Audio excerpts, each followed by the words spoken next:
사랑하는 우리 성도 여러분, 우리는 금년도에 교회 표를 주 안에서 기빠제로 정했습니다. 또 금년도에 우리가 달성할 목표를 행복한 교회 생활, 행복한 개인 생활, 행복한 가정 생활로 정했습니다. 행복한 마음은 우리의 삶에 얼마나 중요한지 몰라요. 예를 들어서 잠언 14장 30절 말씀을 보면은 마음의 화평은 육신의 생명이나 시기는 뼈의 썩음이라고 말씀하고 계십니다.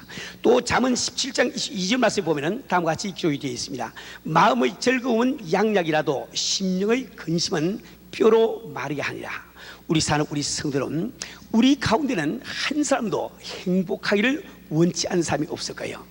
그런데 이상하게도 우리가 행복한 교회 생활, 행복한 개인 생활, 행복한 가정 생활, 이 표를 들을 때에 정말 그런 일이 내게 일어날 수 있을 것인가, 어떻게 우리가 행복해질 수 있단 말인고, 우리는 마음으로 아주 소극적으로 생각을 하면서 또 교회 표나 이 목표에 아주 무관심한 이런 성도들이 많이 또 계신 줄 압니다. 우리 성도들은 우리가 금년도의 표나 목표에 도달하기 위해서는 먼저 이런 부정적이고 소극적인 생각을 송두리째 다 제거를 해야 되는 거예요. 우리 성도들은 우리는 왜 그토록 행복을 원하면서 행복하자고 하는 그 말에 소극적이며 부정적일까요? 거기는 이유가 있습니다. 여러분이 나빠서 그런 것이 아니에요. 우리 모든 사람들은 이 생을 살아가면서 말할 수 없는 많은 상처, 아픔을 경험하고 살고 있습니다. 원래 이 사탄마귀는 그 본성이 도둑질하고 참 죽이고 멸망시키려고 하는 것이기 때문에 그 사탄마귀가 왕노릇하는 세상에서 살고 있는 우리가 얼마나 많은 상처와 아픔을 경험하면서 살고 있겠습니까? 우리 성도는 우리는 사람들의 말을 통해서 많은 상처를 입어왔습니다. 다른 사람들이 부당하게 나를 대우하는 그 일 때문에 우리는 깊은 상처를 받기도 했습니다. 어린 시절 사랑하던 식구의 죽음 때문에 우리는 상처를 받기도 했고, 또 혹은 어린 시절 사랑하는 부모의 이혼 때문에 깊은 상처를 받기도 했습니다. 혹은 내가 시련으로 말미암아 상처를 받기도 하고, 혹은 사랑하던 사람의 변절로 말미암아 우리는 또 참 상처를 받기도 했습니다.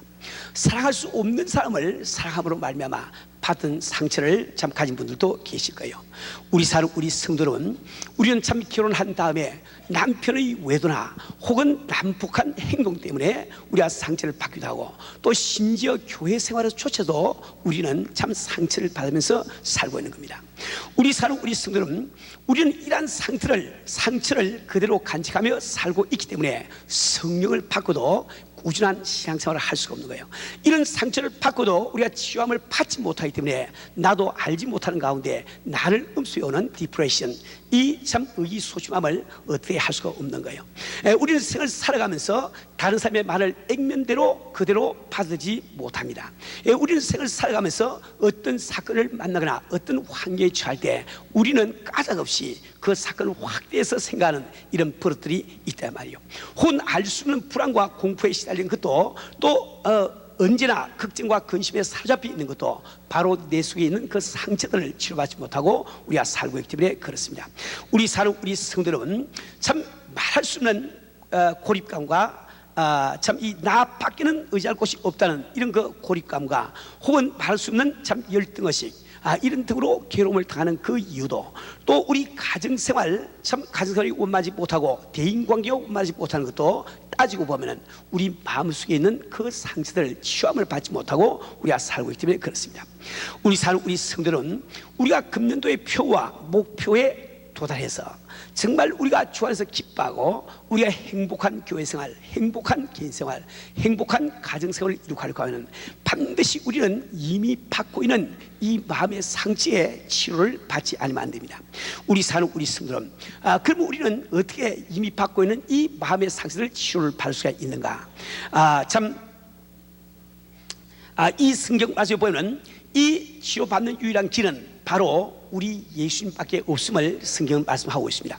오늘 읽은 본문 말씀 가운데서 주 여호와의 신이 내게 임하셨으니 이는 여호와께서 내게 기름을 부으사 가난한 자에게 아름다운 소식을 전하게 하려 하십니다. 나를 보내사 마음이 상한 자를 고치며 포로된 자에게 자유를, 갇힌 자에게 노임을 전파하며.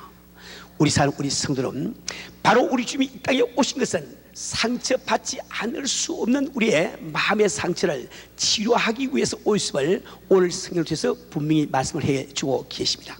우리 사는 우리 성도 여러분, 우리가 예수를 믿을 때 예수님께서 하시는 사역이 무엇인지 이것을 분명히 우리가 알고 예수 믿는 것은 대단히 중요합니다. 왜 그런가 하니까 그분의 사역이라고 하는 이 말은 그분이 우리들에게 무슨 일을 해주길 원하시며 무슨 일을 할 수 있는지를 우리에게 말씀해주시고 있단 말이에요. 그러니까 우리가 세상을 살아가면서 참 주님의 사역 가운데 일부분만 알고 우리가 신앙생활을 하게 되면 예수로 말미암아 받아야 되는 참 엄청난 혜택 가운데 일부분밖에 우리는 받지 못하고 사는 어리석은 성도가 되고 마는 겁니다. 우리 사는 우리 성도 여러분, 예를 들어서 요한복음 1장에는 세례 요한이 우리 예수님의 사역에 대해서 두 가지를 말씀하겠어요. 세례 요한은 원래 예수님을 세상에 소개하기 위해서 오신 분인데 그분은 요한복음 1장 29절에서 보라 세상 죄를 지고 가는 어린 양이로다. 다시 말해 우리 주님께서 이 땅에 오신 목적은 바로 세상 죄 우리의 죄를 지고 대신 죽음을 당하시는 어린 양의 구실하기 위해서 오시다고 말씀하고 계십니다. 그러나 이 참 세례 요한은 예수님의 그 사역에 대해서 그래서 끝난 것이 아니고 그는 1장 34절에서 다음과 같이 말씀하고 계십니다. 나도 그를 알지 못하였으나 나를 보내어 물로 세례를 주라 하신 그이가 나에게 말씀하시되 성령이 내려서 누구 위에든지 머무는 것을 보거든 그가 곧 성령으로 세례를 주는 인 줄 알라 하시기에, 다시 말해 우리 예수님께서는 성령으로 세례 주시는 이심을 분명히 말씀하고 있습니다. 우리가 똑같이 예수를 믿고 똑같이 참 성경을 믿고 우리가 살지만은 예수님의 사역 가운데 참 우리의 죄를 위해서 세상 죄를 지시고 가는 하나님의 어린 양이라고 하는 그 예수님의 사역은 잘 알지만은 성령 세례를 주시는 그분의 사역을 우리가 모르기 때문에 오늘날 많은 교회들이 많은 목사님들이 혹은 많은 성도들이 성령에 대한 이야기를 들으면은 마치 신앙이 잘 못 되는 것처럼 잘못 생각할 수가 참 많이 있단 말이에요. 우리 사는 우리 성도 여러분, 그뿐만 아니라 이사야서 53장 5절에서는 그가 채찍을 맞음으로 우리가 나음을 보자. 다시 한번 그분께서는 우리의 육신의 질병을 치료하시기 위해서 이 땅에 오심을 말씀하고 계십니다. 그분이 오늘도 우리 향해서 하시는 일 가운데는 우리의 육신의 치료를 해주신 거예요. 우리 주님께서 아무리 우리의 육신의 치료를 참 이 질병을 치료해주길 원하신다 할지라도 우리 자신이 그것을 믿지 아니하고 주 앞에 우리의 육신의 치료를 참 이 질병을 맡기지 아니하면 그분은 바로 치유하지 못함을 우리가 잘 알고 있습니다. 우리 성도 여러분, 마찬가지로 오늘 성경 본문 말씀은 우리 예수님의 사역 가운데 한 가지는 마음이 상한 자를 고치며 포로된 자에게 자유를 갇힌 자에게 노임을 전파하니라고 말씀하고 계십니다. 우리 성도 여러분, 오늘 본문 가운데서 마음이 상한 자, 또 그 다음에 참 포로된 자, 혹은 갇힌 자, 이것은 무엇을 뜻합니까? 우리가 생을 살아가면서 어떤 사고로 말미암아 어떤 사건으로 말미암아 내가 상처를 받을 때 그 상처가 점점 깊어가는 그 과정을 이야기를 하고 있는 거예요. 우리가 참 마음속에 어떤 누구로 말미암아 부당한 우울한 말을 들었다고 가정해 봅시다. 그때 우리는 그 마음을 듣고 마음의 아픔을 느낀단 말이에요. 근데 그 아픔으로 멈추질 않습니다. 이제 시일이 조금만 더 지나면은 그 아픔이 나를 포로로 사로잡는단 말이에요. 즉 포로로 삼는 이 말은 나를 온전히 사로잡아서 나를 마음대로 움직인다는 거예요. 그냥 아직도 포로 잡혀 있을 때는 비록 총칼을 가지고 나를 포로 잡았지만은 혹시라도 잘하면은 내가 도망칠 가능성도 있는 거예요. 근데 그 포로 잡혀가지고 이제 포로 수용소에 가서 갇힌 자가 되어버리는 그런 옴짝달싹을 할 수가 없는 겁니다. 우리는 생을 살아가면서 많은 이 아픔을 경험하면서 오늘날 우리는 이 아픔에 갇힌 자가 되어서 우리가 살아가고 있는 거예요. 우리 성들은 우리가 마약이나 도박에 중독되는 우리 형제자매들을 한번 살펴보세요. 참 그들이 처음 마약을 하거나 참 이렇게 그 도박을 할 때 그들은 마치 우리가 처음 마음의 상처를 받는 것처럼 그 정도로 끝나고 맙니다. 그들은 얼마든지 그 참 이 도박이나 마약을 끊을 수가 있는 거예요. 그런데 그걸 끊지 아니하고 몇 번 더 가고 또 마약을 맞다 보니까 드디어 포로가 되고 맙니다. 즉 그 마약이나 이 도박에 사로잡힌다 말. 그 생각 속에 이 도박 마약 생각이 끊이지 않고 계속 오는 거예요. 그래서 그때도 아직도 우리가 그것을 사슬을 끊고 우리가 참 그걸 버릴 수 있는 그 기회가 있는 거예요. 가능성이 있는 거예요. 그러나 우리가 조금 더 지나게 되면은 완전히 우리는 참 이 도박과 마약에 갇혀버리고 맙니다. 이제 나 의지로는 어떻게 할 수 없는 이런 상태에 도달하고 만다야 말이에요. 우리 사는 우리 성들은 우리는 얼마 전에 참 어떤 교포가 도박을 끊지 못해서 어떤 모텔 방에서 참 건축으로 머리를 쏘아서 자살한 이런 사건을 신문에서 읽은 적이 있습니다. 정말 자신의 도박벽 때문에 배가 망신하고 고생하는 아내나 아이들을 바라보면서 그도 정말 이 도박을 좀 끊으려고 하는데 도무지 끊이지 않는 거예요. 어쩔 수 없이 그는 자기 머리를 참 건축으로 쏘아서 죽는 참 자살로 종말을 짓게 되는 것입니다. 우리 사는 우리 성도는 자신의 목숨을 끊는 한이도 도박에서 벗어날 수 없다는 것은 바로 도박에 갇혀 있다는 뜻이 된 거예요. 우리 사는 우리 성도는 우리는 세상을 살아가면서 그 누구나 아픔을 경험하며 그 아픔의 포로가 되며 드디어는 그 아픔에 갇혀버리게 되고 맙니다. 우리 사람들은 누구나 한두 가지의 아픔을 가지고 있는 것이 아닙니다. 우리의 삶 자체가 어떻게 보면 아픔의 연속이라고도 말할 수가 있습니다. 우리는 마치 상처로 말미암아 살갗이 하나도 남지 않는 이런 참 사람처럼 우리는 세상을 살아가고 있는 거예요. 그래서 우리는 세상을 살아갈 때 이 세상의 차가움 때문에 우리는 따뜻한 체온을 우리는 참 이렇게 사모하게 됩니다. 그래서 우리는 참 주변에 가까이 할 수 있는 사람이 누가 없을까? 우리는 참 바라보면서 그런 사람을 만날 때 우리는 그에게 점점 가까이 다가가는 거예요. 그러나 이제 너무 가까이 다가서 참 살이 맞닿게 되면 우리에게는 이미 참 피부가 없을 정도로 상처를 입고 있기 때문에 그 나의 상처의 아픔 때문에 어쩔 수 없이 나는 그로부터 또 멀어지게 됩니다. 그래서 우리는 세상을 살아가면서 삶을 사귀지만은 멀어지고 또 사귀면서 또 멀어지는 이유가 바로 거기 있는 거예요. 우리 사는 우리 성도 여러분, 우리 이러한 마음의 상처를 참 주님으로부터 치유받기 위해서는 우리가 이 지니고 있는 그 아픔의 종류를 여러분 다 알아야 됩니다. 우리 모든 사람들이 이 아픔, 이 상처를 안고 있음을 우리가 깨달아야 됩니다. 이 우리가 받는 상처를 크게 시기적으로 보면은 네 가지로 나눌 수 있는데, 제일 첫 번째는 우리가 태어날 때 우리 영혼 속에 원초적으로 생리적으로 우리가 타고나는 상처가 있습니다. 이것은 우리의 조상인 아담 이브가 선악과를 따먹고 죄를 지을 때 그 영혼이 받은 상처입니다. 그 상처를 우리가 그대로 지니고 이 세상에 우리는 태어나게 된다 말이에요. 그래서 그 아픔의 참 결과로 우리는 죽음과 심판에 대한 막연한 불안과 공포에 사로잡혀 있습니다.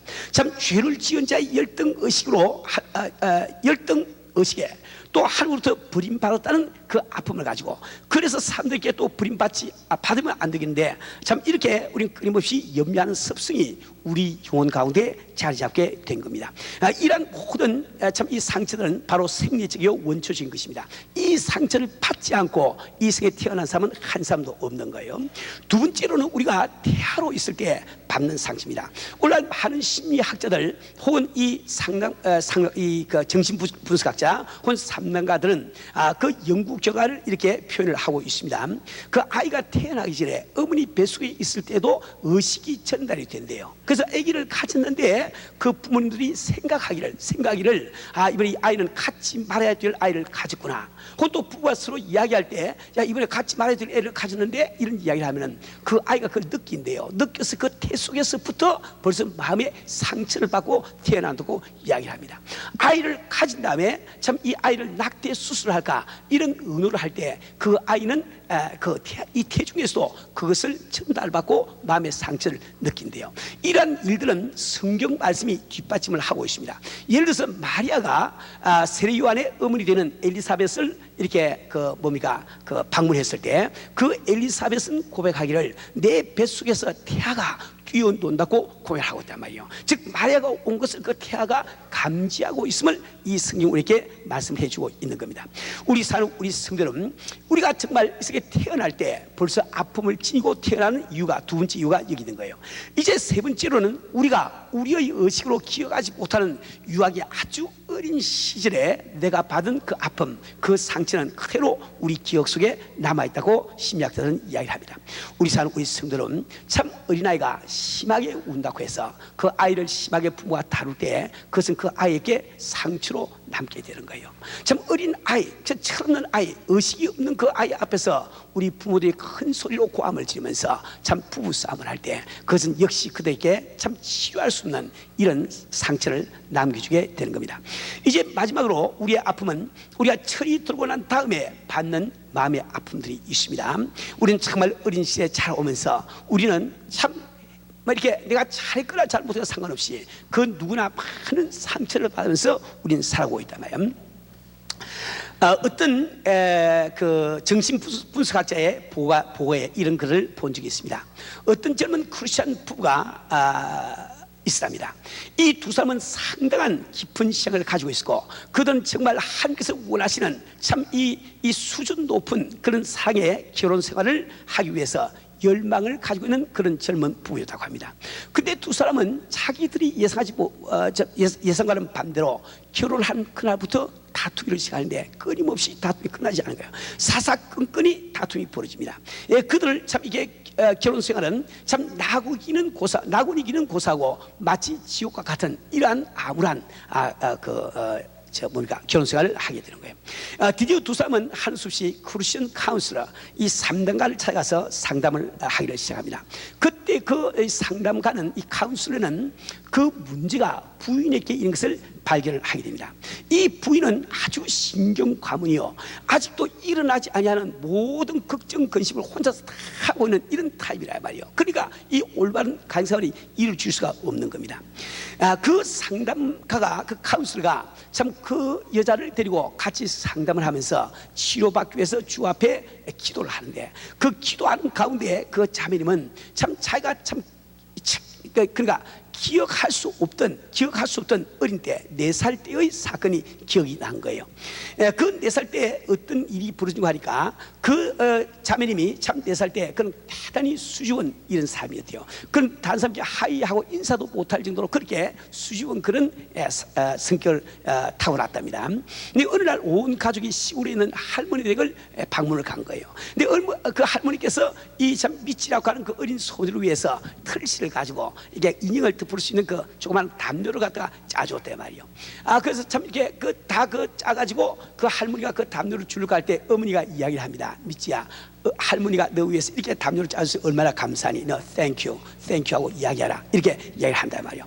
그 어린 참 이 미치는 정말 그 담요를 갖고 싶고 그 할머니께 땡큐 이 말을 한마디 하고 싶은데 마치 목에 못이 다 걸린 것처럼 춤만 넘어가지 말이 입에 나오지 않는 겁니다. 그는 어쩔 수 없이 당황해 하고 있는데 아버지가 끼어듭니다. 미치야, 너 정말 할머니께 땡큐 하지 못하면 이 담요를 나한테 못 줄 수가 없어, 이렇게 이야기한단 말이에요. 그럼 굉장히 마음에 걱정이 됐습니다.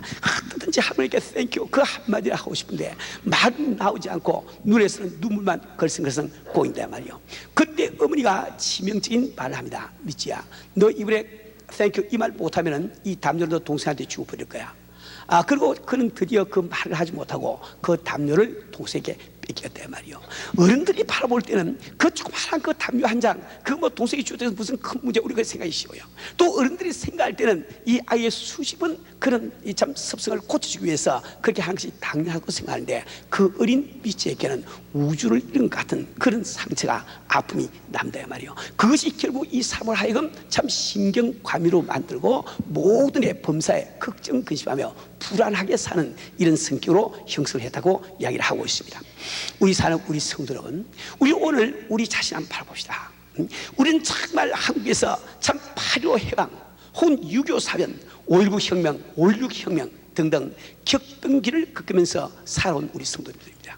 우리는 정말 이국 땅에 와서 말도 통하지 않고 문화도 참 이렇게 익숙하지 아니하는 이 미국 땅에서 어떻든지 가족들 참 생계를 기초를 잡기 위해서 참 힘을 쓰고 애쓴 우리들입니다.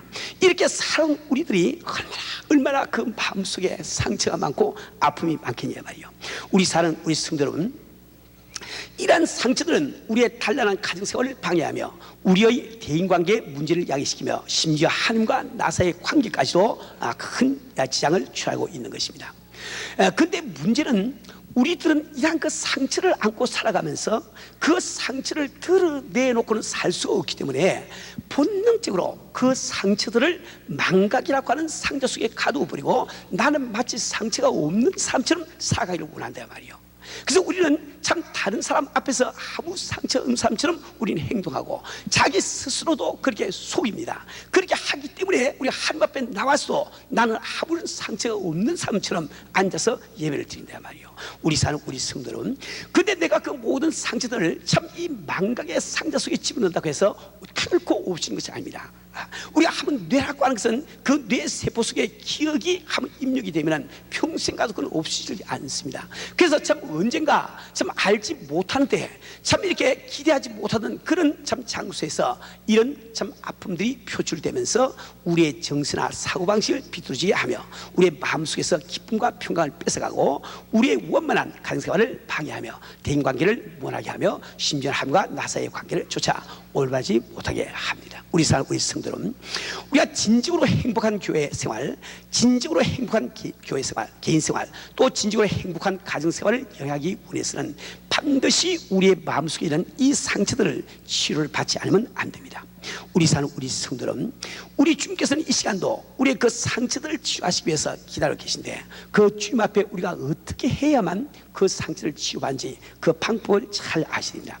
오늘 제가 세 가지만 말씀을 드리겠어요. 제일 첫째로는 오늘 성경 본문 말씀을 그대로 믿으세요. 우리 주님은 나의 상한 마음을 치유하시기 위해서 오신 것을 믿으세요. 그 능력이 있음을 꼭 믿으시길 바랍니다. 우리 사는 우리 성도는 우리가 정말 마음의 상처를 치유받는 것은 얼마나 놀라운 경험인지 모릅니다. 저는 이번에 이 설교를 갖다 준비하면서 문득 생각이 났어요. 여기서 잊어버렸던 것이 문득 좀 생각이 났습니다. 저는 깜짝 놀랐어요. 정말 주님의 은혜를 얼마나 감사한지 모릅니다. 왜냐하면 저는 어릴 때부터 굉장한 상처를 받고 산 사람입니다. 제 6.25 사변 때 12살 때 참 부모님이 이혼을 하셔가지고 그때 혼자서 그 참 뭡니까 그 혼란한 사회 속에서 혼자서 벌어서 먹고 입고 학교를 다니니 얼마나 많은 상처를 받았겠어요. 그 일일이 말할 필요가 없지요. 그래서 그 상처 때문에 저는 고등학교 다닐 때까지 완전히 이상 성격을 갖고 자라났습니다. 저는 항상 죽음만 생각하는 거예요. 항상 죽음만 생각하고 항상 저는 참 이렇게 그 참 뭡니까 절망과 암울한 가운데서 아무런 소용 없이 저는 살고 있습니다. 야들 우리 친구들이 제게 이야기하기를 우리는 지옥이 있는지 없는지 모르지만은 너 얼굴을 보면은 지옥에 들어간 사람이 어떤 표정을 하고 있는지 알 수 있겠다고 그렇게 이야기했어요. 그렇게 우주의 모든 고민을 혼자 다 하고 살았거든요. 근데 대학교에 갈 때 저는 이렇게 생각을 했습니다. 참 이런 생활, 이런 사고방식 가지고 내가 사회생활을 할 수가 없으니 이제는 내가 내 성격을 뜯고 자르겠다 이렇게 생각하고 이제 대학에 가니까 다 모르는 학생을 만나지 않습니까? 그래서 내 과거를 알지 못하기 때문에 저는 대학에 가면서부터 일부러 저는 아주 농담도 잘하고 명랑하게 웃기도 하고 아주 밝은 이런 그 모습을 보였단 말이에요. 그래서 모든 내 주변 사람들은 그런 이야기했습니다. 미스터 김 가는 곳에 가면 항상 웃음이 있고 우리 미스터 김 가는 곳에 항상 그 사람들이 이게 울거린다고 이야기했거든요. 다른 사람들은 나를 볼 때 참 밝고 명랑하고 참 적극적이고 이런 참 건실한 이런 학생으로 보았는데 저도 그렇게 알고 있어요. 근데 저는 그 당시에 한 4개월 정도 한 번씩 마음속에 우울증이 찾아옵니다. 그 우울증이 찾아오면 그렇게 명랑하게 살던 내가 침대에 딱 들어누워서 밖에 나가지도 않고 말도 하지 않고 일어나지도 않고 그냥 일주일을 누워서 보내는 거예요. 그래서 그것이 어느 정도 아물어야 비로소 제가 일어나서도 활동을 시작한단 말이에요. 이런 그 우울증이라고 하는 것은 제가 지금 생각하니까 이번에 이 설교 준비를 하면서 기억이 지금 새로 난 거 다 잊어버리고 있었는데 결혼 생활을 하면서도 그 우울증은 계속 저를 찾아왔습니다.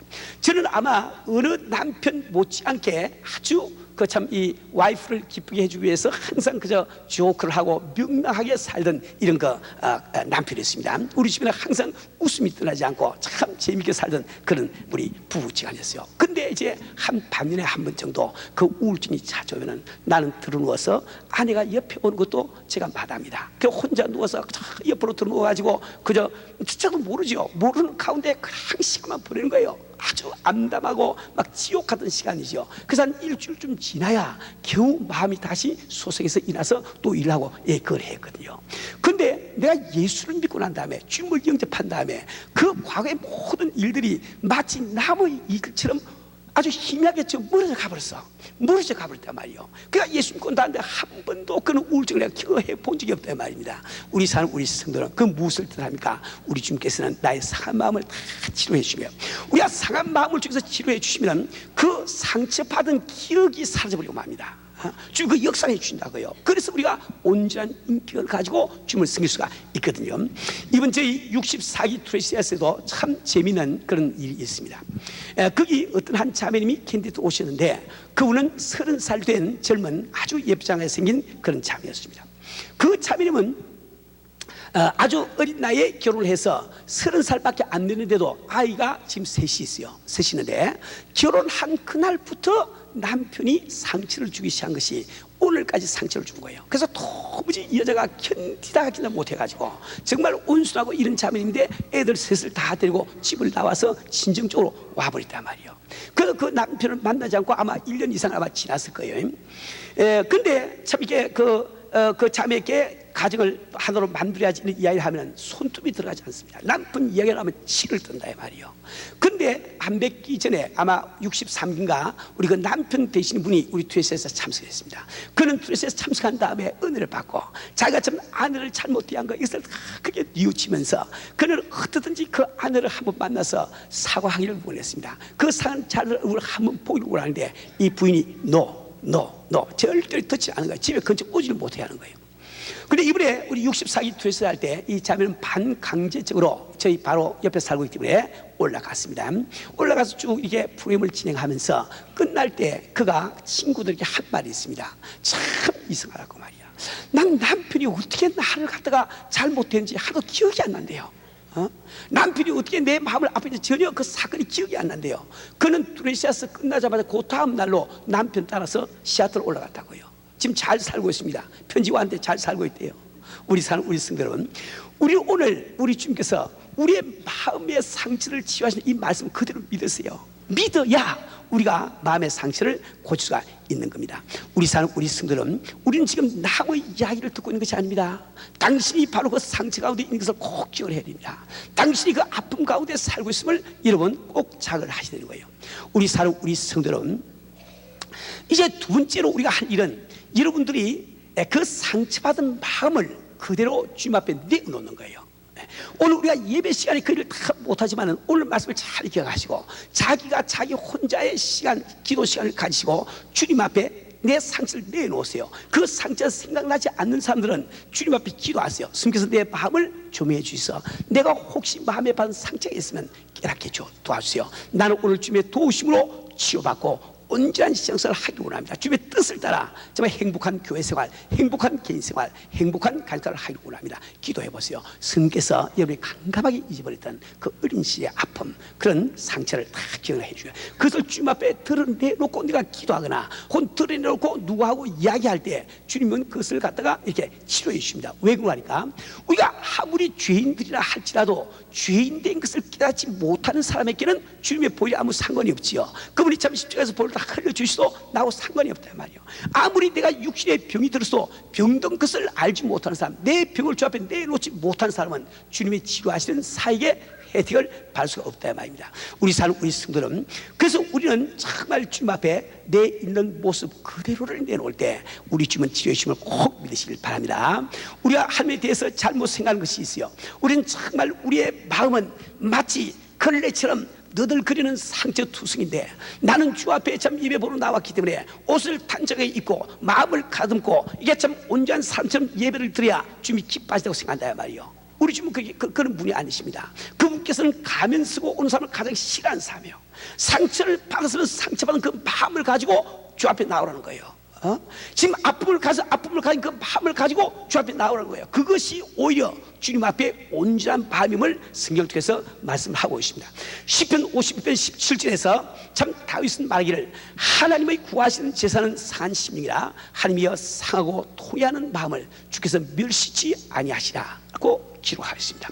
우리 사는 우리 성도는 우리가 우리의 상처를 그대로 인정하고 드러내놓고 예배드릴 때 우리 주님의 치료하시는 역사가 일어나는 거예요. 저는 요즘 계속해서 참 기도할 때 우리 참 스님께서 우리 가운데 임재해서 마음의 상처받을 치료해 주세요. 저는 간절히 기도하는 것을 여러분이 계속 듣고 있을 거예요. 왜? 이 상처를 치료받지 않고는 이 온전한 신앙생활을 할 수가 없는 겁니다. 절대로 행복한 개인생활, 간생활을 할 수가 없는 거예요. 우리 성도들은 이제 세 번째로 우리가 필요한 것은 내 자신이 온전케 되기를 원해야 됩니다. 이 상처의 치료받기를 원해야 된단 말이에요. 이 상처를 그대로 두면 안 된단 말이에요. 어떻든지 몸부림쳐서라도 주님의 도우심으로 그 상처를 참 낫게 하기를 우리가 갈망해야 됩니다. 우리는 정말 오늘 다시 한번 생각해야 됩니다. 우리의 삶이 우리가 귀중하기 때문에 우리는 과거에 받은 그 상처 때문에 나의 현재와 미래를 맡길 수가 없지 않습니까? 우리는 정말 낫기를 갈망할 때 우리 주님도 역사할 수 있는 것을 꼭 기억해야 됩니다. 베드스다 연못가에 38년 동안 병들어서 누워있던 병자들에게 우리 예수님은 내가 낫기를 원하냐, 낫기를 원하냐 물은 사실을 다시 기억하세요. 그 본인이 낫기를 원하지 않는 동안은 천지를 창조해 주님도 어떻게 하실 수가 없어. 당신이 낫기를 원할 때 우리 심령의 상처를 치유하시는 주님의 놀라우신 손길이 임해서 그 치유함을 받는 역사가 일어날 수가 있는 겁니다. 우리 사는 우리 성도는 그럼 우리가 주님의 그 손길로 말미암아 마음의 상처를 치유받았을 때 어떤 결과가 일어나는가? 우리 본문 말씀을 이렇게 설명하고 있습니다. 무릇 시온에서 슬퍼하는 자에게 화관을 주어 그 죄를 대신하여 희락의 기름으로 그 슬픔을 대신하며 찬송의 옷으로 그 근심을 대신하고 그들로 의의 나무 곧 여호와의 심으신 바 그 영광을 나타낼 자라 일컬음을 얻게 하시니라. 얼마나 귀합니까? 우리 사는 우리 성도는 우리 주님은 우리 마음속에 기쁨을 주기를 원하고 계십니다. 우리 마음속에 행복을 주기를 계시단 말이에요. 우리가 주 앞에 참 옷을 내놓고 상처를 치유함을 받을 때 그 주님의 축복이 우리 가운데 임하는 겁니다. 우리 사는 우리 성도는 나는 오늘 여러분들이 본문 말씀에 의지해서 내 마음의 상처가 무엇인지 주 앞에 있는 그대로 내어놓으시고 치유받으시는 오늘이 되시기를 주님으로 축원합니다.